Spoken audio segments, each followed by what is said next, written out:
And next we have Axiom, a Divine Dungeon series of Artorian's Archives, book number 1, written by Dennis Vanderkerken and Dakota Kraut, a co-authored story. It is 448 pages. It is $4.99. It is available on Kindle Unlimited. Here is the author's description. The town put to the sword. The young forcibly recruited. An old man out for revenge. After his town is put to the sword and the children are taken to replace the fallen, an old man is out for revenge. He's ready to fail at the most difficult challenge in the world, cultivation.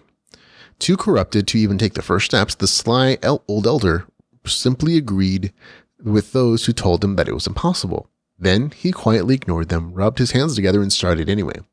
He had always failed in what he did. He lost his way from the academy. His command was devastated by a mage. He lost his town, and now his last hope for the future had been stolen by a group of raiders. The only thing that had never failed him was his sharp mind and philosophy. He would cultivate, no matter what it cost him.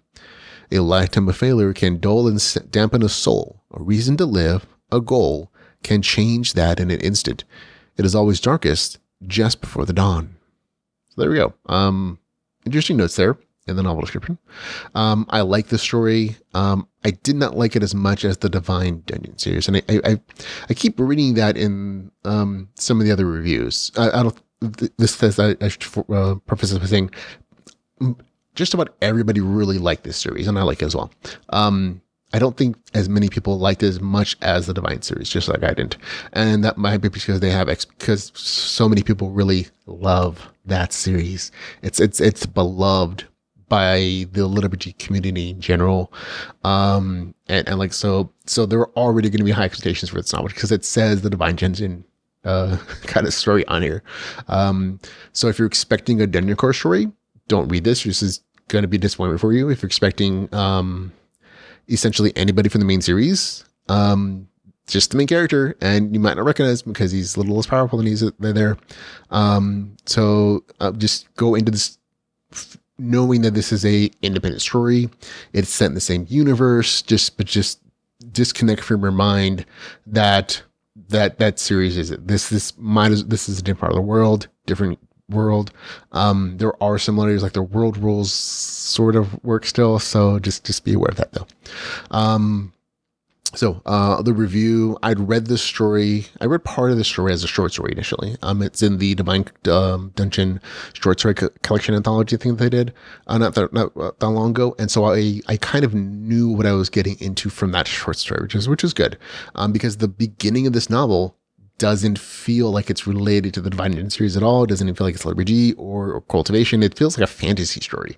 Like the first 25% of this novel feels like a fantasy story. After the 25% mark, though, like it did in the short story, things shift and you get more familiar elements. If you've read that series before, you'll get essence and cultivation, mages, a reference to a dungeon. You're not going to see a dungeon in this novel at all. Maybe in the series sometime, but not in this novel. You're going to see familiar groups vying for control of an area and its essence.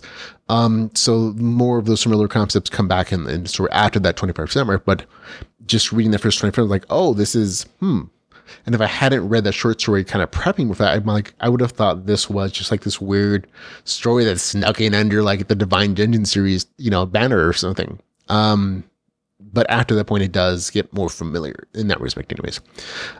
This story is to me, I describe it as a cultivation sandwich.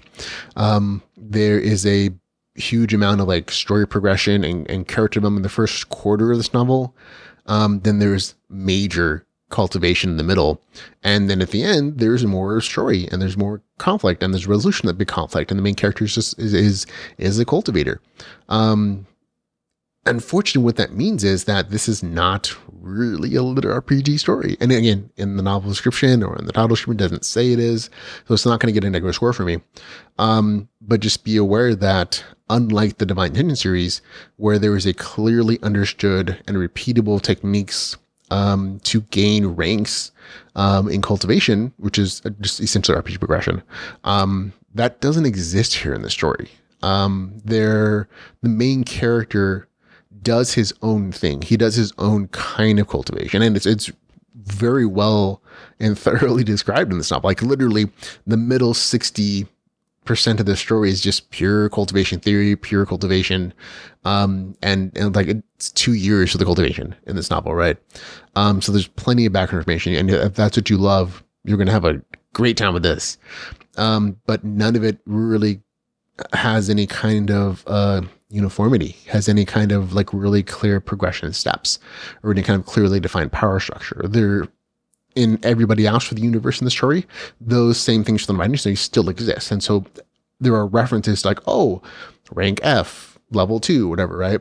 But none of them apply to this main character. He's really doing his own thing. And for me, that was like, oh, I'm like, oh, that makes this a cultivation novel and not really literature, because we're getting one of the defining characters of literature is that there is a clearly defined RPG like progression system for the power structure. And without that, like, oh, it's still a really good story, and it's just a cultivation story, and that's okay. If that's what you're looking for, that's what you love, you're gonna like this. You really are. But unlike the Divine Dungeon series, it's not really a lit RPG. So it is what it is. Yep, there you go. That's it. So for me, I still enjoyed it. I like the action.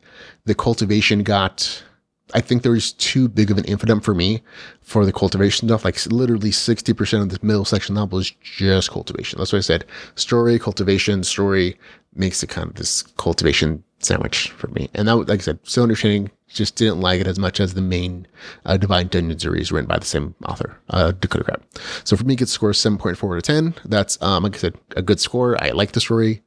Axiom, a Divine Dungeon series, Artorian Archives book number 1 with the score of 7.4 out of 10.